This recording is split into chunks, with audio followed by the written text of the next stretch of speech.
Please welcome to the stage Lieutenant Governor Kim Driscoll.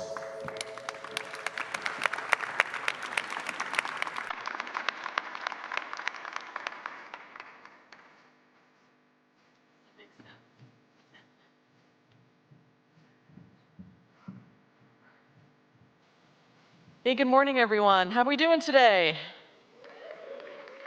Oh, wow, that was really lame. How are we doing today? All right, much better, much better. I was here last night and had a chance to say hello to folks and really help try and make our case for why this Climate Tech Conference is so important and why you being here really matters, not just to those of us who are fortunate to live in this state, but for the work we're doing, frankly, to try and lead the country, to lead the planet, and making this place a better place to live, work, raise a family, and certainly when we think about climate tech, to use the energy we need in a really judicious way. I'm really fortunate that we have an outstanding panel. We're going to keep you at the edge of your seats with curiosity and learning a lot more about what we're doing. So I'd like to welcome up all of our panel members. We've got Seth Frater-Thompson, President and co-founder of Energy Hub, Pedro Azagra, Chief Executive for Avangrid, Hudson Gilmer, CEO and co-founder of Line Vision, and Scott Harden, CTO of Home and Distribution Software at Schneider. So please join me in welcoming an outstanding panel. Any order is fine. I think I'll stay here. That way I can try and guide our conversation. And just want to say how grateful we are to have all of you with us. You bring a terrific degree of experience, on-the-ground opportunities to learn how this work can continue, and certainly with partners who, potential partners and existing partners who are here as part of this Climate Tech Conference, learn how we can strengthen those relationships. So I thought we'll get right into it, and just an opening question for each of you, if you could think about ways that we can move forward to have a modernized, flexible grid.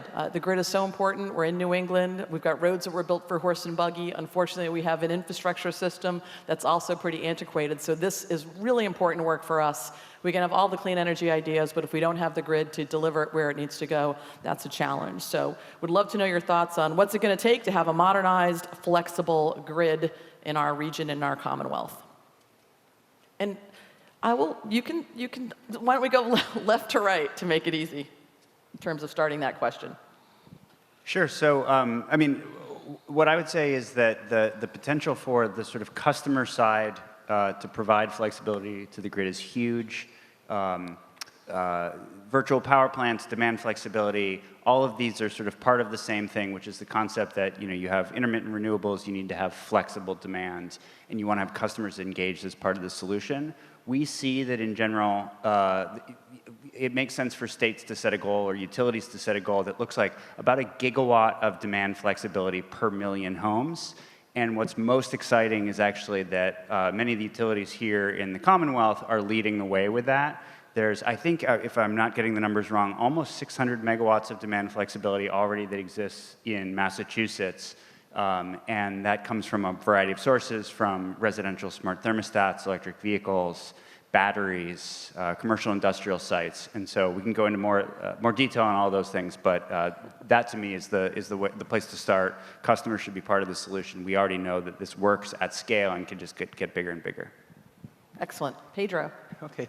So first of all, I think Lieutenant Governor and former Mayor of Salem, we need people like you, okay? You get things done, and it's very important, your leadership, and please, stay there, okay?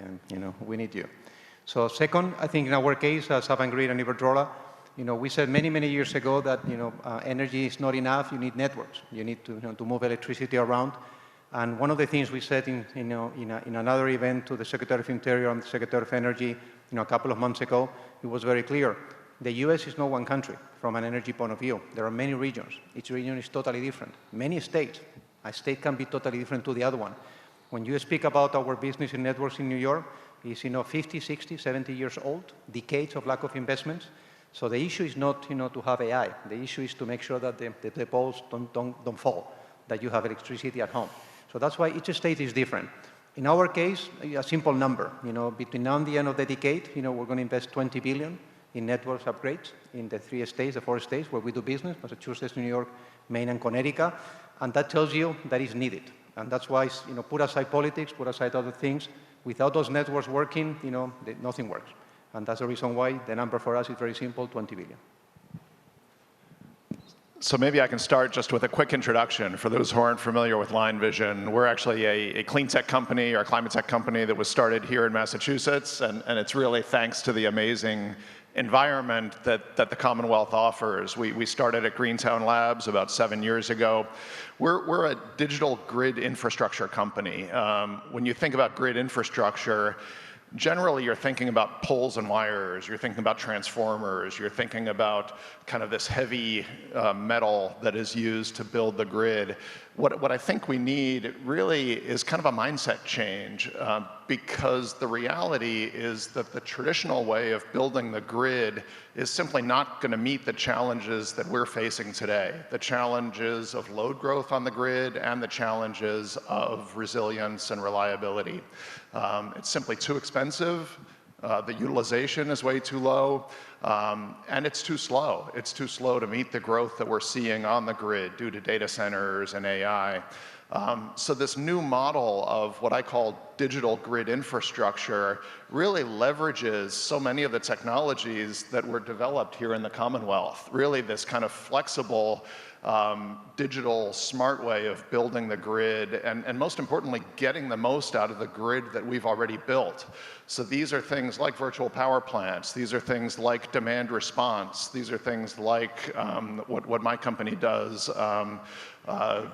dynamic line ratings, which really can absorb the peaks and valleys of the grid. And what's exciting about that is it can really also address affordability. We in the Commonwealth have some of the most expensive energy in the country, and I think if we really lean into some of these technologies that were developed here, we can really forge and lead a new way of how we build the grid going forward and address those challenges of load growth and reliability. I also want to say thank you to the governor and lieutenant governor for bringing us into this conversation, for Climate Tech for hosting us here. It's great for us to have this opportunity to have the conversation. So it's always great to go last in that kind of a question because it can actually build off of some of the things that each of you said. But three things come to mind for me when it comes to what we need to do. And I love this term, digital infrastructure for the grid, because that's front of mind for us as well.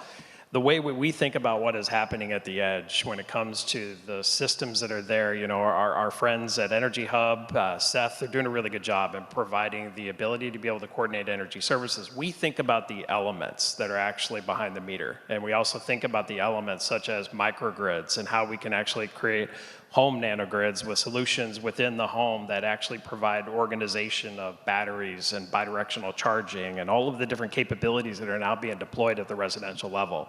How do you do that is we think that the utilities really need to think about a different way of operating because essentially the system is changing from what I would say is a load following system to a supply following system where the supply is actually being dispersed across the entire system.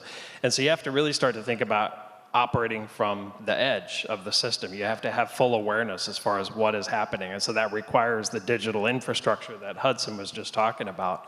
And I think that the last thing you have to think about too is what are the resources that are going to be required to be able to provide that type of support for a system that is operating from the edge? Because ultimately you're going to need an entirely different order of compute. And so before Schneider, I was at Microsoft, and one of the things that we talked a lot about was the role of what cloud would become for how the grid and the systems are operated because of the fact that you need elasticity in compute, you need to have storage that is abundant. And so what I really think is going to be interesting to see how it plays out as how resources such as cloud and now augmented by AI end up contributing to this transition to what would be digital infrastructure for the grid. I don't know about you all, but I am super excited about this conversation. So former mayor of Salem, where we had a coal-fired power plant for many, many years. And if we needed that coal-fired power plant, the grid system would call it 3 or 4 days before we actually needed it, because that's how long it took to start up and get power out. That same site is now the home of a quick-starting natural gas plant, and adjacent to it, an offshore wind marshalling construction yard. And that quick-starting natural gas plant, it's 6 minutes. So when we think about efficiencies, we're in this NEMA market when it's delivering the power that we need when we need it, very congested. Having something that can start up in 6 minutes as opposed to 3 to 5 days feel like it's in the right direction. And so Hudson, I wanted to go back to you and just talk a little bit about these legacy utilities and innovation in government. How do we work together to form a strong partnership to meet our energy needs? You talked a little bit about it, but maybe you could just dive a little bit deeper. Sure. Wheezy, Nora on the last panel spoke about the importance of transmission and the importance of Massachusetts' role as really kind of the biggest participant in the New England grid. And she and Jason and the whole team over at EEA have done a phenomenal job of really kind of identifying what technologies could be deployed on the grid in order to accelerate that move to net zero. And we've done a project with a number of utilities, including Avangrid in New York, which was really one of the first to deploy dynamic line ratings to unlock additional capacity, basically use relatively low-cost sensors on existing wires to get 20, 30+% additional capacity on the existing lines, which again is much cheaper and faster than building new lines.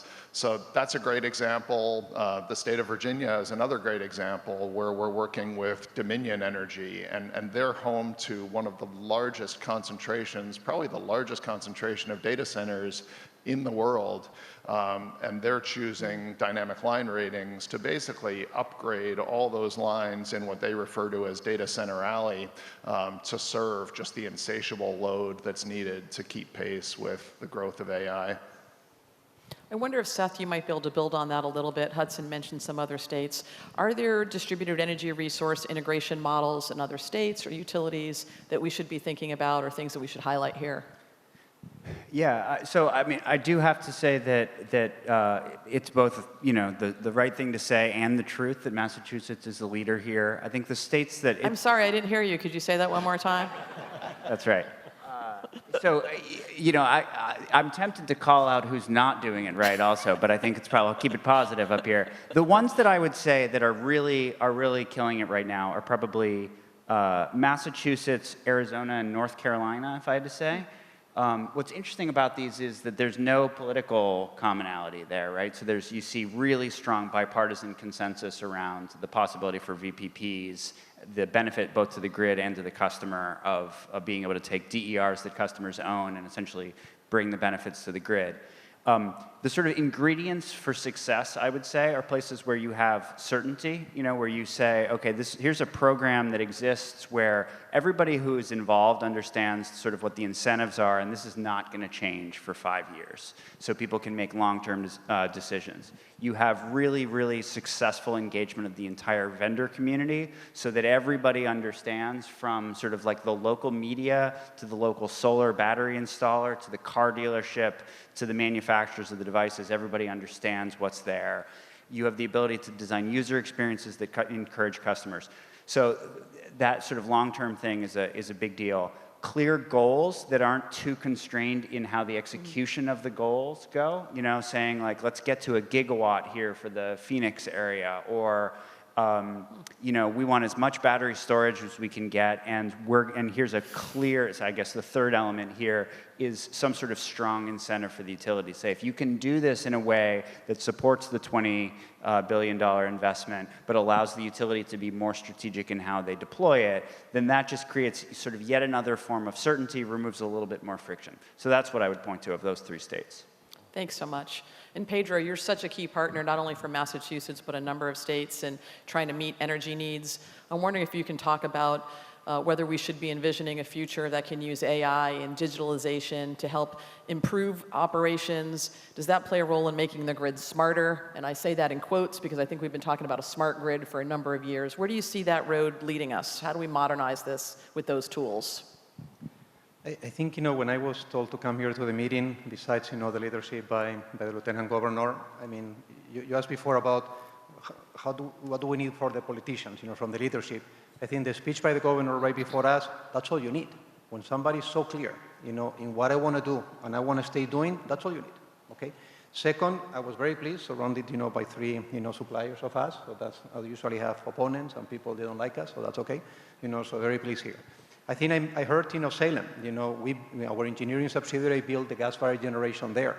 I heard CLCPA, that's us, you know, $3 billion in transmission in New York that we're doing right now. So why? Because it's needed. I think the Lieutenant Governor correctly saying, the future of the networks. In our case, we're using, the 3 suppliers that you have here to get better, to be more efficient. But there is a moment they are so old that you need to do. We build walls, in substations right now in Connecticut because, the sea is going up. And substations were built in places you never have flooding. So you need to spend a lot of money building a wall, basically to isolate. We put a transformer in, recently to enhance 30,000 customers in one of our locations in New York. And I think in Massachusetts, I'm going to make very simple examples how we're contributing to Massachusetts. Salem, CCGT, hundreds of millions of investments and effort there. The transmission line into Canada. If you ever, want to have a horror movie or anything like that, try to do one of those projects, okay? Referendum against that, litigation non-stop. But, people like us, we know, as the governor said right now, and the lieutenant governor, we know what we can bring, back to the society. The other one is, the offshore project we're building right now. Where would be those, Massachusetts without those 2 projects in terms of energy? That's why AI data centers, the first thing is energy, and the second is networks. Without those 2, there will be none. And that's why people like us, we're trying our best to help. Yeah, thanks so much. Scott, I didn't realize you worked at Microsoft, but I think it's a really good combination to be at Schneider and recognizing what are our customer needs. Like, we are trying to build more housing. We obviously want to have a pro-growth economy. That means energy. How do we ensure we're meeting customer needs, especially with the rising cost of energy during what is a critical transition period? Yeah, and that's a fantastic question. It's when I think about the conversations that we had at Microsoft, and it was only a short while ago that I was there. It was 3.5 years ago. We weren't even talking about this AI revolution at that time. That's how fast that this has emerged, right? And now we're talking about energy scarcity. Who would have thought that this was a conversation that we were going to be having? And you brought up the data center alley in Virginia. I just read the most fascinating article the other day, and it was about essentially what they called a byte blackout, right? Where you had essentially 5 data centers that decided to go offline on their own because these things are autonomous, because there was a weather system coming in. They made a decision automatically to go to backup power. It caused such disruption on the system that they actually had to trigger a lot of protection control very quickly just to keep the balance of the grid from actually going down. Now, I don't think that this is a problem that is going to be a one-off. I think that it's actually going to continue to recur, especially when you have those kinds of loads. So what does that mean for the customer? What that means for the customer is actually we're not trying to solve for the bulk generation to serve the needs of the data center. But if the grid goes down and you have a reliability issue, the people that actually are impacted are the homeowners that ultimately suffer from the grid going down. So what are the solutions that we talked about at Microsoft? We believe that there were opportunities to create essentially organizing layers to be able to allow homeowners and their energy systems to actually be part of the solution, to participate. And what we believe there was really going to be a few elements that were going to be required. One, there was going to have to be the incentives that were going to be coming from the utilities. 2, we believe that there would have to be an intuitive customer experience, whether it be via an app that would allow preferences or them to be able to participate, but it cannot be a complex system where they have to go and configure 5 different products in the home. So that was where we talked about how technology could ultimately play a role. And the third, I touched on it earlier, was really about how we can leverage, cloud computing and a lot of the advanced technologies that are out there today. And I do believe there's going to be a role for AI in this to essentially provide the orchestration that is going to be required for what will be a multi-directional or a transactive system. I think it's really powerful that we're engaging in this conversation now. And I'd love to hear a little bit more from Hudson, just building off that last question. How can this innovative and advanced transmission technologies that you all are working on, the equipment that you're manufacturing, help to maximize the existing grid and lower cost to consumers? So one of the things we haven't talked as much about is resilience. And as Scott said, we're in a situation where we're becoming more and more dependent on the grid as we electrify, but we're also seeing more and more extreme weather, and we have an aging infrastructure. And so all that kind of points to how do we leverage technology to address the resilience of the grid. One of the things that may surprise you is that the transmission lines, these are the high voltage lines that form the backbone of our grid, are not monitored today outside of the substations. My doorbell, I often say, is smarter than the average transmission line. It's kind of a scary but true reality. And so part of the solution is how do we add relatively low-cost sensors to provide the utilities like the Avangrids, like the national grids, that end-to-end situational awareness so they can get alerts, so they know when an aging line needs to be upgraded or replaced. So we know when extreme weather is causing risk. One of the things that's driving a lot of our business, in addition to unlocking additional capacity for folks like Dominion, for AI and data center load growth, is those same sensors can continuously monitor the grid and detect anomalies using AI and help utilities understand wildfire risk, for example, when high winds may cause those conductors to come close together and avoid situations like we sadly saw in LA a few months ago that are totally avoidable with the addition of sensors. Yeah, I really appreciate the line of the conference might be your doorbell is smarter than your average utility line. But for the record, I have a regular doorbell. You ring it, the dog barks, it all goes crazy. I don't know who it is. It's a mystery. I kind of like it that way. We're gonna end up this session, but I think one of the most important things we want to recognize is the incredible investments all of you are making in this space, trying to make us better with grid modernization, with delivering our energy needs, with trying to do it more efficiently, more resiliently, more affordably. What's the call to the action? You've got a whole group of individuals here who want to partner with us, who are in the trenches or helping support those in the trenches to do this work. We've got innovators and business leaders. What's the call to action and the unique opportunities that we might have right here in Massachusetts? Love any advice that you can share with folks who are here. Why don't we start at the other end? Scott, we'll start with you. No, I'm glad to talk about this. So, look, the partnering is the key word. You know, it's like partnerships really matter, and we've been doing a lot of work with NREL and with others, and what we see that we're encouraged by is that there are some collective consortia that are emerging that are really looking at trying to solve for these problems. And I'm talking about consortiums where you're bringing auto OEMs together with utilities, with providers like Microsoft and Schneider. And so I think that partnerships matter a lot. Now, this is where I think that, you know, the state plays a great role, because essentially the state ends up being that center of gravity that actually brings these partners together, especially when you say that you're going to create, you know, essentially the Silicon Valley of energy technology that could be happening here. And so from my perspective, you know, Schneider has always been very open to partnerships. We have very unique partnerships, and I see this happening across this group here as well. Seth and I actually do a lot of work together. So that would be the message that I would like to leave. Excellent. So, you know, we're in a very different position politically than I think we were a year ago, and we're not going to be able to look to Washington for leadership on these issues, on climate and energy. But I think it really is a call to action to the state level, to the Commonwealth, to say, the Commonwealth has done such a great job really incubating and giving birth to all these incredible technologies.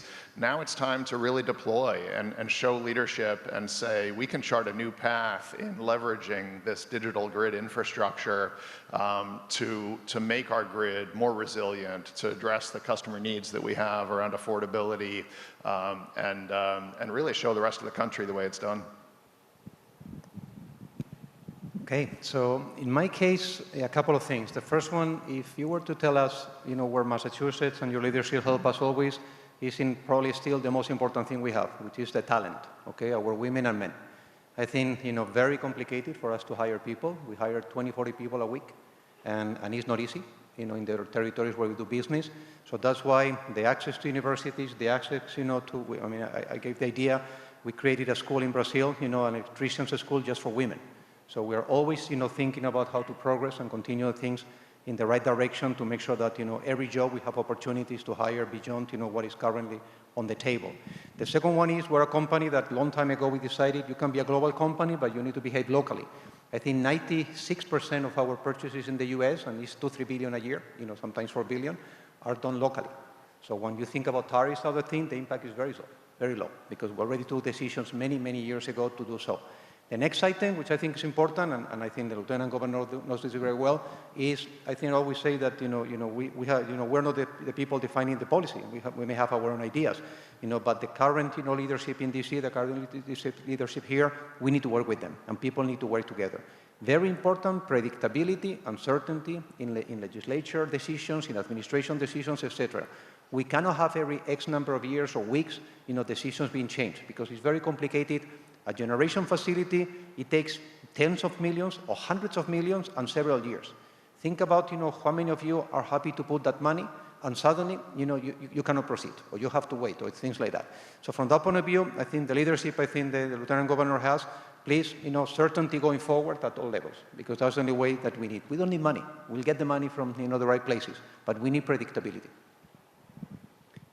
Yeah, so I want to build on what Scott said about partnerships, and then actually just sort of look back at the title of this panel, right? The future is flexible, and we're reinventing power and grid infrastructure. So I think there is a lot that needs to be reinvented, and we need to have partnerships between a lot of groups that historically have maybe not partnered.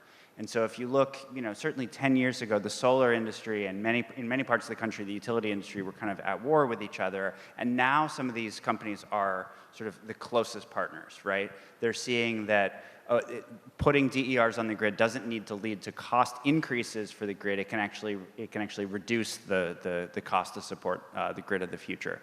So I think bringing these partners together, kind of keeping an open mind and reinventing what our fundamental assumptions are about sort of what one company's thoughts about something would be, and what another company's, what roles they can play. And then I think, to build on what Pedro said, I think the talent is huge. The worst thing about this industry is that things move more slowly than building the next great sort of consumer SaaS company, right? And so we need the best talents, and we need people to come in and bring their passion and bring a degree of sort of long-term thinking and patience, and have that talent be applied over the course of years if, in fact, we're going to reinvent these things. Yeah, really appreciate both the comments and the call for action. I heard talent matters. We think we've got a rich ecosystem here. We heard partnership. That's key to everything, collaboration.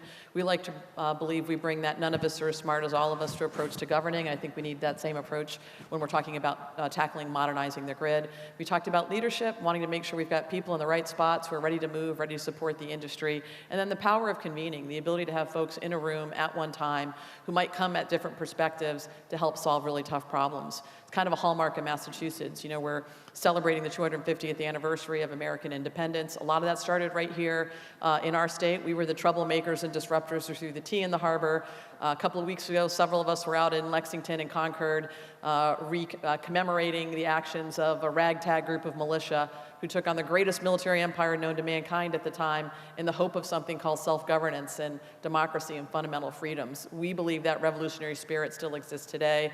And frankly, we feel like we owe it to ourselves and to the future generations that are going to live in Massachusetts and beyond to continue to reinvent, to make the impossible possible, to solve those hard problems. That's who we are. It's built into our DNA. So I want to thank everybody for being here. Please join me in thanking this incredible panel for spending time and sharing their best ideas.